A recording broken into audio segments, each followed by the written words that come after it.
Hello students, आज हम लोग पढ़ेंगे क्लास 12th के चैप्टर 3 करंट इलेक्ट्रिसिटी के टॉपिक व्हीटस्टोन ब्रिज के बारे में। ठीक है। एक्चुअली व्हीटस्टोन ब्रिज एक एप्लीकेशन है किरचॉफ्स रूल का। ठीक है। किरचॉफ्स के जो हम लोग के दो रूल्स होते हैं, केसीएल और केवीएल, इनका हम लोग का क्या है, व्हीटस्टोन ब्रिज एक एप्लीकेशन है। तो व्हीटस्टोन ब्रिज क्या होता है और किरचॉफ्स रूल्स क्या होते हैं। देखिए, किरचॉफ्स रूल्स तो हम लोग अपने पिछले लेक्चर में पढ़ चुके हैं, बट थोड़ा सा उनको रिवाइज कर लेंगे। उसके बाद चलेंगे व्हीटस्टोन ब्रिज पे कि आखिर व्हीटस्टोन ब्रिज हम लोग का क्या होता है, क्या जरूरत है और क्या व्हीटस्टोन ब्रिज का कोई एप्लीकेशन है। तो वो सब हम लोग पढ़ेंगे। थोड़ा सा देख लेते हैं कि हम लोग के पास कौन कौन से रूल्स हैं किरचॉफ्स के। तो दो रूल होते हैं हम लोग का, एक होता है केसीएल और दूसरा होता है केवीएल। ठीक है। केसीएल कहता है कि अगर हमारे पास, इसी केसीएल को हम लोग जंक्शन रूल भी कहते हैं। तो जंक्शन रूल या कह लीजिए कि करंट लॉ जो होता है वो ये कहता है कि मान लीजिए कोई एक पॉइंट है और वो जंक्शन है कुछ इनकमिंग करंट्स का और कुछ आउटगोइंग करंट का। ठीक है। मान लीजिए जो इनकमिंग करंट है वो है I1, I2 और जो आउटगोइंग है वो I3 और I4। तो केसीएल कहता है, किरचॉफ्स करंट लॉ कहता है कि जो टोटल इनकमिंग करंट है यानी कि I1 प्लस I2 वो बराबर होगा टोटल आउटगोइंग करंट के। ठीक है।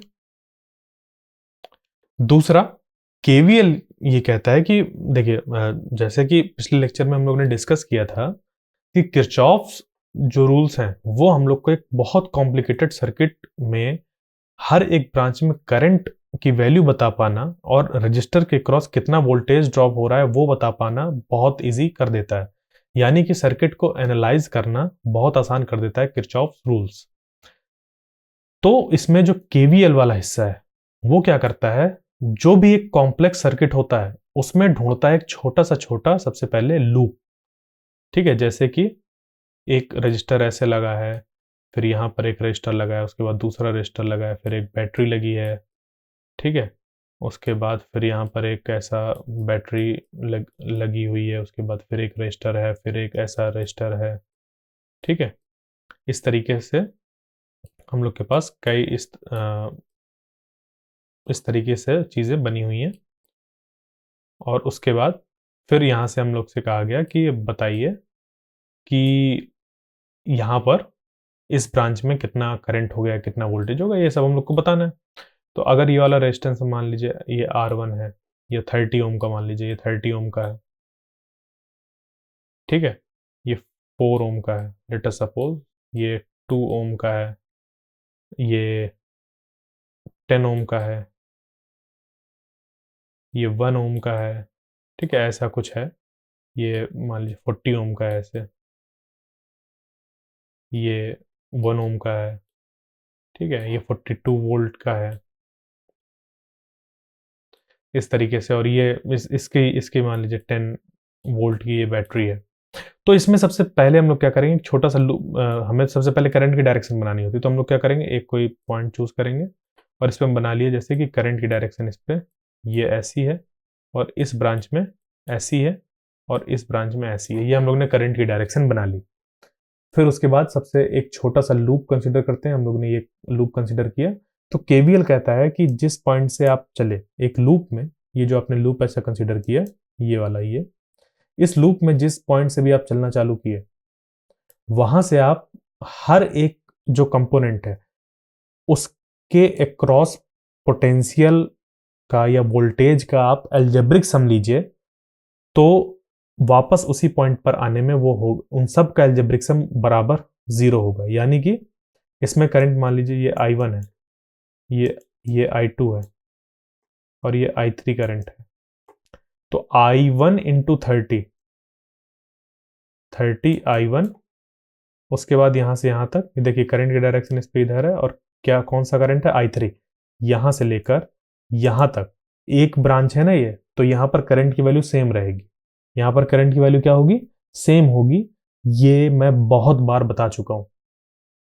तो ये क्या हो जाएगा, ये अब यहां पर देखिए बैटरी है, बैटरी का निगेटिव टर्मिनल मिल रहा है तो इसको लिख देंगे 42V। देखिए ये जो मैं बता रहा हूं ये बुक के तरीके से थोड़ा सा अलग है बट है सेम चीज, डिफरेंस कुछ नहीं है, बस ये थोड़ा सा चीजों को आसान कर देता है, हमें ज्यादा सोचना नहीं पड़ता। इसमें हम क्या करते हैं, करंट की डायरेक्शन बनाते हैं, करंट की डायरेक्शन बनाने के बाद करंट की डायरेक्शन में अगर चल रहे हैं तो पॉजिटिव वैल्यू लेते हैं, और जैसे ही कोई बैटरी मिलती है, अगर बैटरी का नेगेटिव टर्मिनल मिला तो माइनस लगा के लिख देते हैं, और अगर पॉजिटिव मिला तो प्लस लगा के लिख देते हैं। अब यहाँ पर हम जब चल रहे थे इस लूप में इधर से इधर इधर, देखिए करंट की डायरेक्शन वैसी ही थी जैसे हम चल रहे थे, तो यहाँ पर 30I1 लिख दिया, उसके बाद यहाँ पर आया तो यहाँ पर बैटरी का निगेटिव टर्मिनल हमें दिखाई दिया तो लिख दिया -42। ज़्यादा सोचना ही नहीं है। अब यहाँ पर जिस डायरेक्शन में हम चल रहे हैं उसी डायरेक्शन में करंट की हम लोग ने डायरेक्शन भी मान रखी है, तो ये हो जाएगा +1 ओम, यानी कि यहाँ पर करंट कितना है, I3 है, तो 1I3, ठीक है, 1 × I3 फिर +40I3, और वापस देखिए वहीं पर आ गए तो ये बराबर हो जाएगा 0 के। यानी कि अगर इसको लिखना चाहें तो हम लोग लिख सकते हैं कुछ ऐसा कि 30I1 + 41I3 = 42।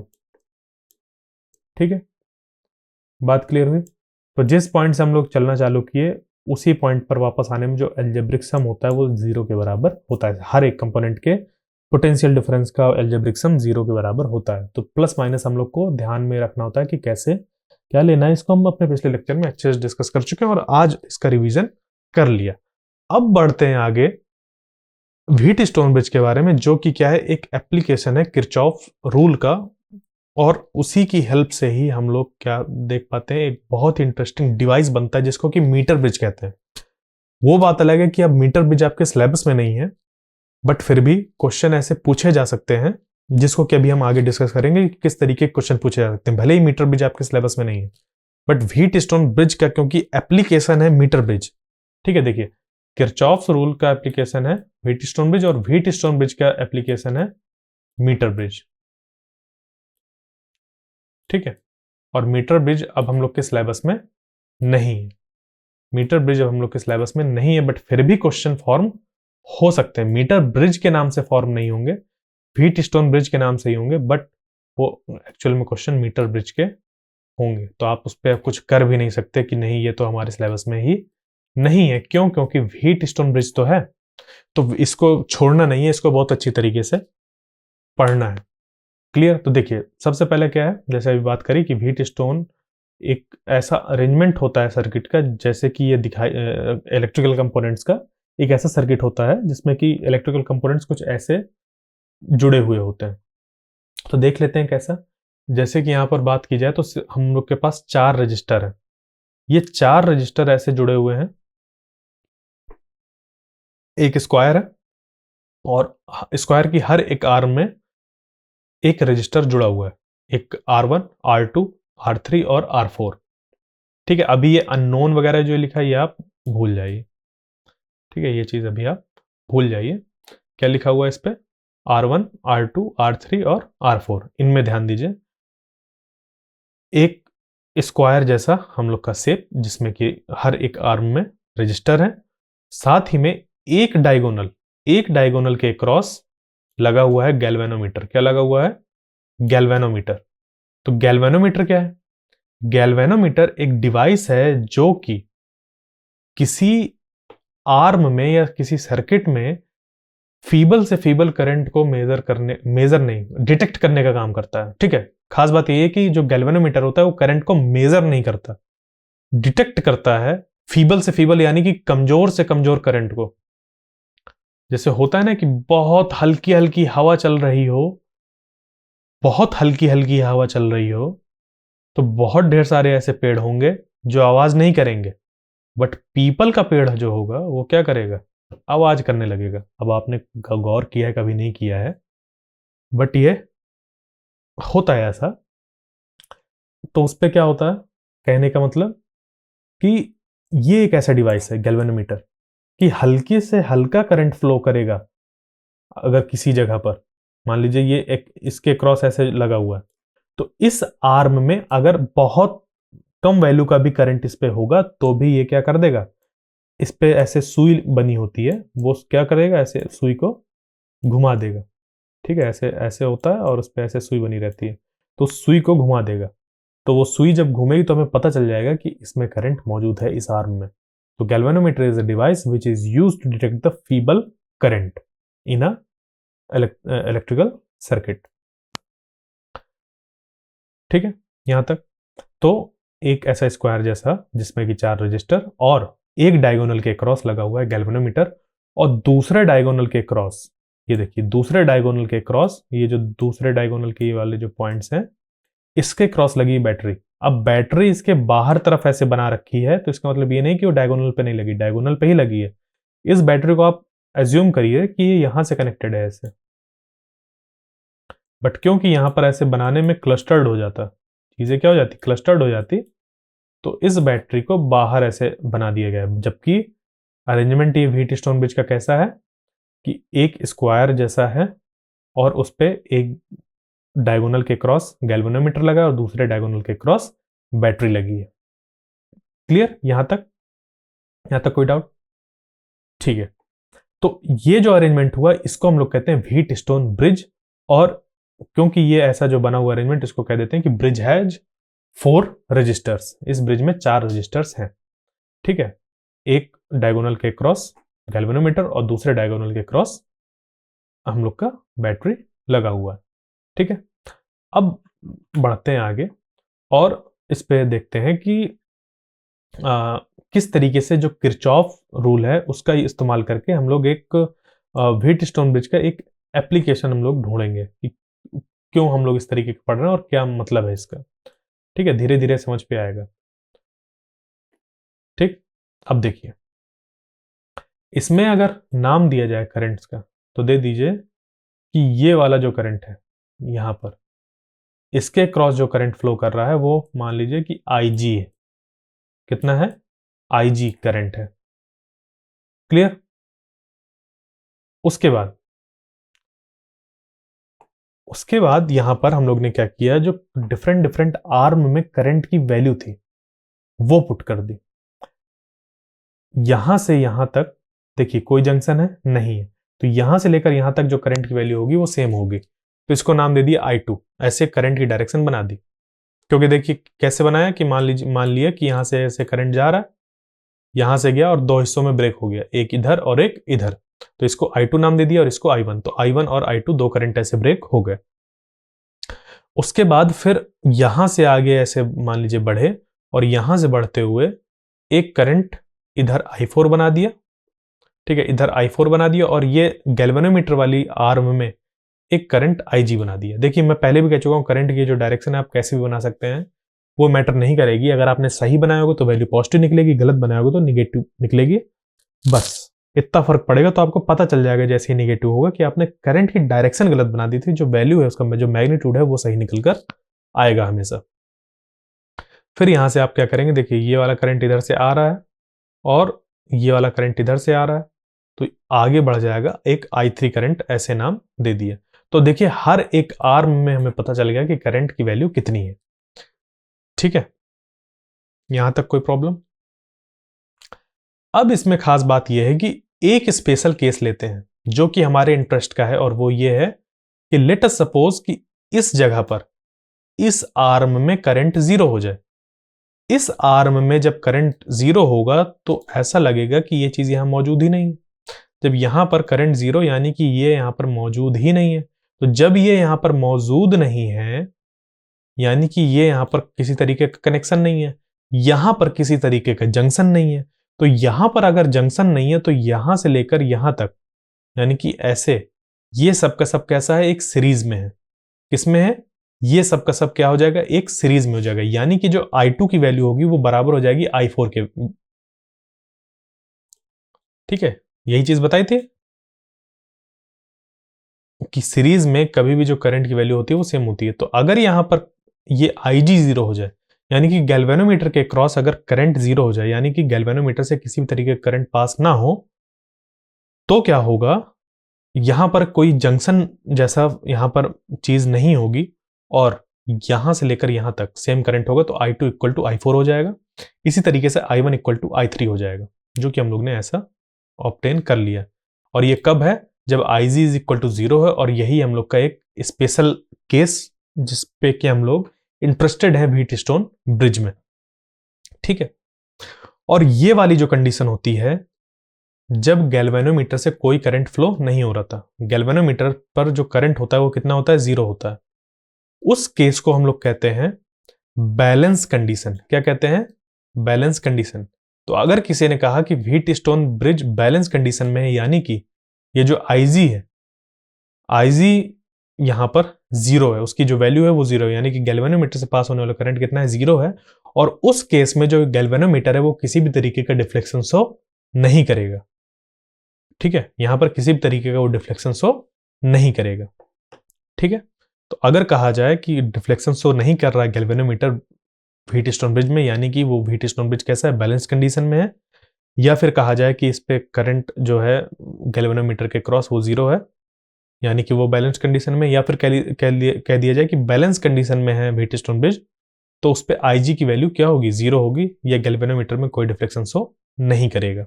जब ऐसा हो जाएगा तो I1 बराबर I3 हो जाएगा और I2 बराबर I4 हो जाएगा, यानी कि यहां से लेकर यहां तक जो करंट की वैल्यू हो जाएगी वो सेम हो जाएगी, और यहां से यहां तक करंट की वैल्यू सेम हो जाएगी। उसके बाद अब यहां पर लगाएंगे जब IG बराबर कितना है? 0, यानी कि ये यहां पर है ही नहीं। जब ये यहां पर है ही नहीं ये चीज, तो अब हम लोग का KVL लगाना या किरचॉफ्स लूप रूल लगाना बहुत आसान हो जाएगा। इस पे हम लोग लगाएंगे ADBA। ठीक है, ADBA, इसके क्रॉस लगा रहे हैं ADBA। यहां पर किसी तरीके का करंट फ्लो नहीं हो रहा, तो क्या होगा? अब हम लोग मान लीजिए IDBA किया, तो यहां से चलेंगे, इस जगह से चलेंगे, यहां से चलना चालू करेंगे, ये I1 R1। ठीक है, या फिर आप इसको ऐसे देख सकते हैं, इधर चलना चालू करिए, I2 R2। ठीक है, ADBA है ना, तो आप यहां से चल सकते हैं। आप इधर इधर से भी चल सकते हैं या इधर से चल सकते हैं, कोई फर्क नहीं पड़ता। आप चाहे इधर से चलिए, चल के जाइए, चाहे इधर से चल के जाइए, आपको जो रिजल्ट्स मिलेंगे वो सेम मिलेंगे। करके देख लेते हैं। इधर से चले हम लोग, इधर से। तो सबसे पहले क्या है? I2 की डायरेक्शन में चल रहे हैं। तो जब I2 की डायरेक्शन में चल रहे हैं और हमें यहां पर एक रजिस्टर R2 मिला, ठीक है, जिसके रेजिस्टेंस की वैल्यू R2 है, तो लिख दिया I2 R2। उसके बाद यहां से इधर मुड़े। अब यहां पर क्योंकि करंट की वैल्यू कितनी है? 0 है, IG इक्वल टू 0 है, तो यहां पर किसी भी तरीके का वोल्टेज ड्रॉप नहीं दिखाएंगे, हम लोग आगे बढ़ेंगे। ठीक है, यहां से आगे बढ़े और फिर इधर गए। अब देखो, जब हम लोग इधर जा रहे हैं तो करंट की डायरेक्शन हम लोग ने ऐसी मान रखी है इस आर्म में। ठीक है, ऐसी मान रखी है, तो हम लोग जिधर जा रहे हैं और जो करंट की डायरेक्शन मानी है वो अपोजिट डायरेक्शन है।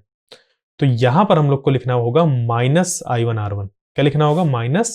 -I1R1। तो ये ऐसे लिख दिया गया -I1R1, और ये वाले आर्म में 0 था वोल्टेज ड्रॉप, तो वो 0 लिख दिया गया। क्यों? क्योंकि IG की वैल्यू 0 है। रेजिस्टेंस यहां पर कुछ भी हो गैल्वेनोमीटर में, क्योंकि गैल्वेनोमीटर भी एक तरीके की डिवाइस है और उस पर रेजिस्टेंस होगा, बट क्योंकि IG की वैल्यू 0 है, तो यहां पर जो वोल्टेज है वो कितना है? 0 है। तो जब ऐसा किया तो हम लोग का क्या मिल गया? I1 R1 is equal to I2 R2। Same result मिलेगा तब जब हम लोग इधर से चलते हुए जाएं। इधर से जाइए तो लिख देंगे I1 R1, क्योंकि जिस डायरेक्शन में हम जा रहे हैं उसी डायरेक्शन में करंट, तो I1 R1।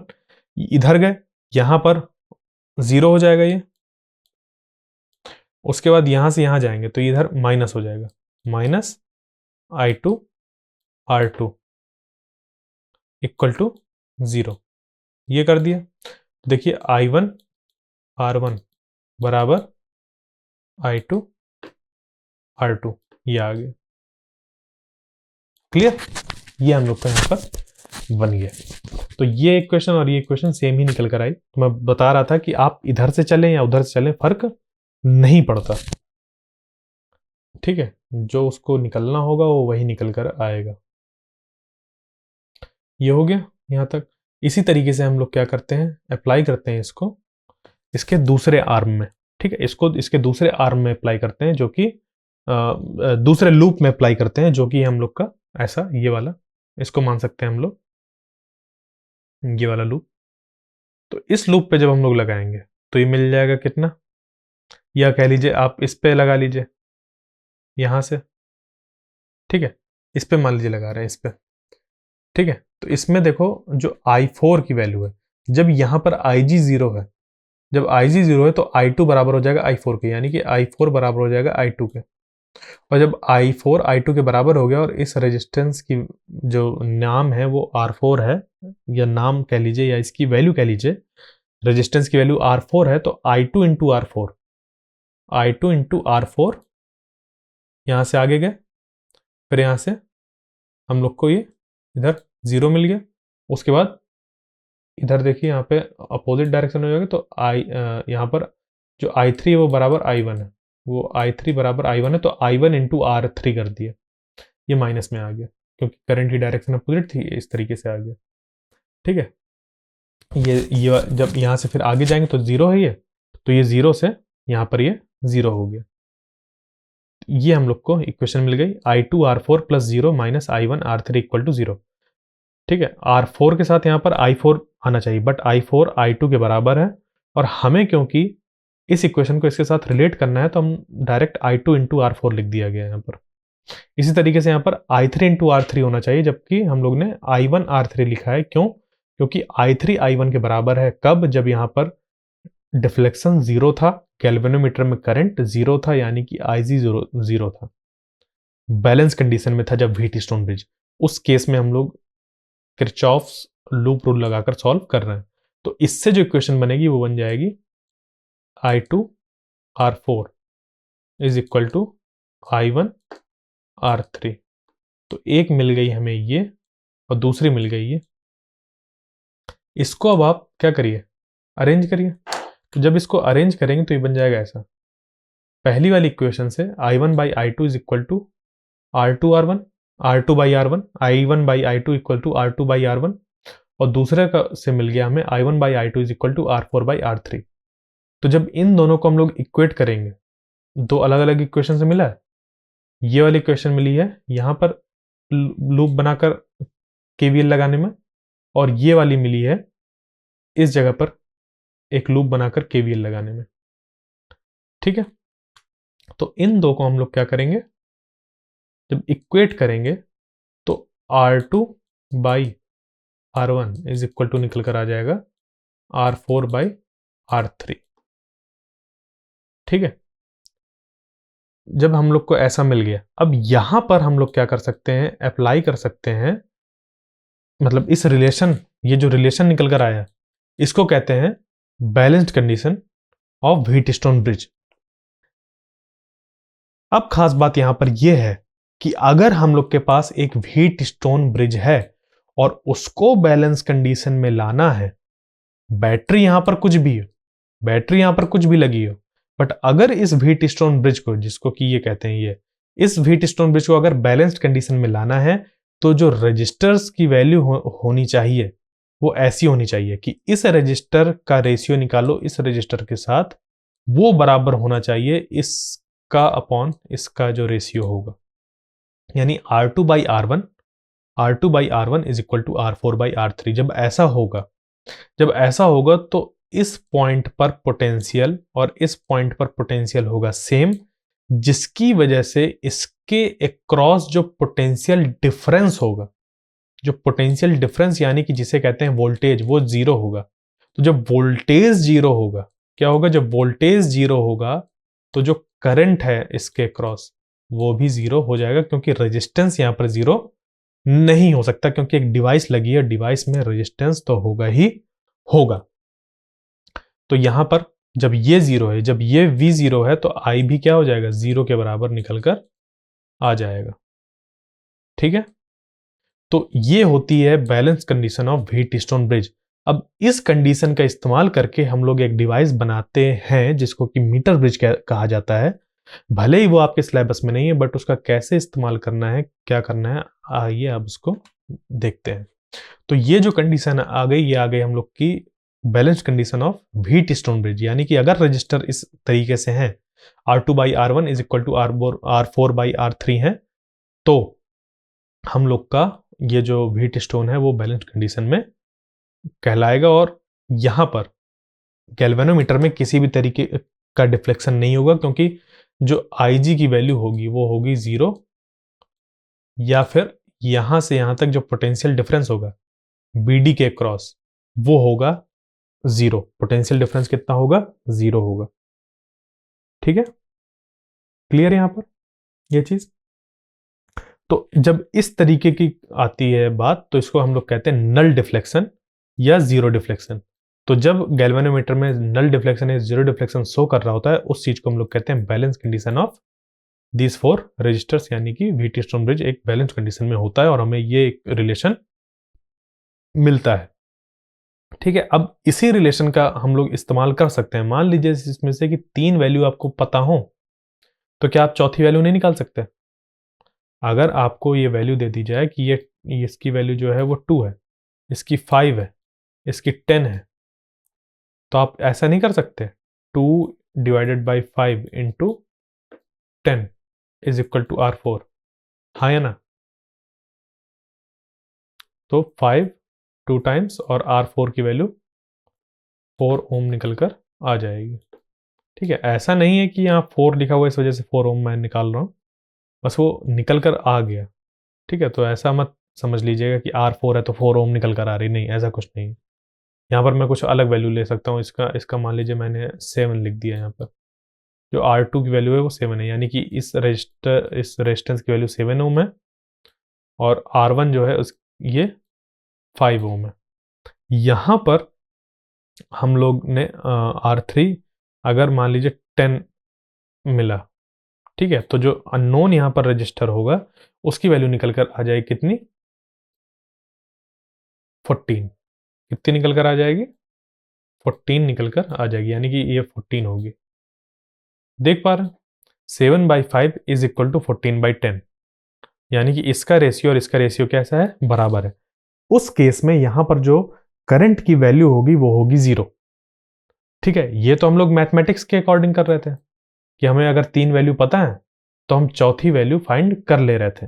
बट अगर हमें फिजिकली पता करनी हो कि इसकी यहाँ पर जो एक रजिस्टर लगा हुआ है जिसकी वैल्यू हमें पता नहीं है, हमें मेजरमेंट करके अगर पता करना हो तो कैसे पता करेंगे? आइए उसको देखते हैं। मान लीजिए हमें 3 वैल्यू पता थी, R3 R2, क्योंकि जो कंडीशन है वो हम लोग की ये है कि R4/R3 is equal to R2/R1, यही कंडीशन। इसमें से अगर 3 पता है तो पुट कर देंगे, सॉल्व कर लेंगे। बट अगर हम लोग के पास ये दे दिया जाए R4 अननोन, यानी कि एक वायर दे दी गई, मान लीजिए एक रेजिस्टेंस वायर दे दीजिए जो कि नाइक्रोम से बनी है या कॉन्स्टेंटन मैग्नीन किसी से बनी है, या कोई भी ऐसा डिवाइस दे दिया और कह दिया कि बताओ इसका रेजिस्टेंस कितना है। तो उसके लिए हम लोग क्या करेंगे? इस व्हीटस्टोन ब्रिज का इस्तेमाल करेंगे और R4 वाले की जगह पर उस डिवाइस को कनेक्ट कर देंगे। उस डिवाइस को कनेक्ट करने के बाद हम मान लेंगे कि ये जो यहाँ पर डिवाइस लगा उसका रेजिस्टेंस कितना है? R4 है, हमने मान लिया। उसके बाद R2 और R1 इन दो रजिस्टर्स की जो वैल्यू होगी वो हम लोग सेम मतलब फिक्स कर देंगे, सेम नहीं कर देंगे, फिक्स कर देंगे। कैसे? कुछ भी इस पे यहाँ पर वैल्यू हम लोग कंसीडर कर लेंगे रेजिस्टेंस की। मान लीजिए यहाँ पर कुछ वैल्यू कंसीडर कर ली और यहाँ पर कुछ वैल्यू कंसीडर कर ली। उसके बाद देखिए हमने इसको कनेक्ट कर दिया, इसको कनेक्ट कर दिया, फिक्स वैल्यू। यहां पर हमें पता नहीं है। अब ये वाली जो आर्म है, इस आर्म में हम रेजिस्टेंस की वैल्यू चेंज करते रहेंगे तब तक जब तक कि ये वाली कंडीशन सेटिस्फाई ना हो जाए। और ये कंडीशन सेटिस्फाई होते ही हमें पता कैसे चलेगा कि ये कंडीशन सेटिस्फाई हो गई? हम जानते हैं कि ये है बैलेंस्ड कंडीशन, और बैलेंस्ड कंडीशन में गैल्वेनोमीटर में किसी तरीके का डिफ्लेक्शन शो नहीं होता, या कहते हैं नल डिफ्लेक्शन। क्या कहते हैं? Null deflection. तो यहां पर अब रेजिस्टेंस की वैल्यू हम लोग ऐसे चेंज करेंगे। एक रेजिस्टेंस बॉक्स होता है, उस रेजिस्टेंस बॉक्स का इस्तेमाल किया जाता है और उसका हम लोग यहां पर वैल्यू ऐसे चेंज करते रहेंगे कि यहां पर जो गैल्वेनोमीटर था उस पर डिफ्लेक्शन कितना शो होने लगे? 0, नल। और जैसे ही वो होगा हमें पता चल जाएगा कि वो एक बैलेंस कंडीशन है। तो उस जगह पर जहां पर ये नल डिफ्लेक्शन शो कर रहा होगा, इसकी वैल्यू हमें पता होगी, इसकी वैल्यू पता होगी, इसकी वैल्यू पता होगी, तो R3, R2 और R1 सब की वैल्यू रख देंगे और R4 की वैल्यू हमें पता चल जाएगी। तो ये है हम लोग का एक एप्लीकेशन एक अननोन रेजिस्टेंस को फाइंड करने के लिए मीटर व्हीटस्टोन ब्रिज की हेल्प से, और इसी का एक प्रैक्टिकल डिवाइस बनाया जाता है जिसको कहते हैं मीटर ब्रिज, जो कि अभी हमारे सिलेबस में नहीं है।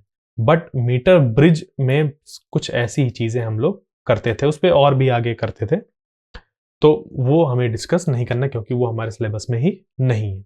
बट क्वेश्चन ऐसा आ सकता है इससे रिलेटेड कि हमारे नॉन रेजिस्टेंस है, तो चौथा कैसे फाइंड होगा, कुछ इस तरीके की हेल्प से हम लोग का फाइंड होगा।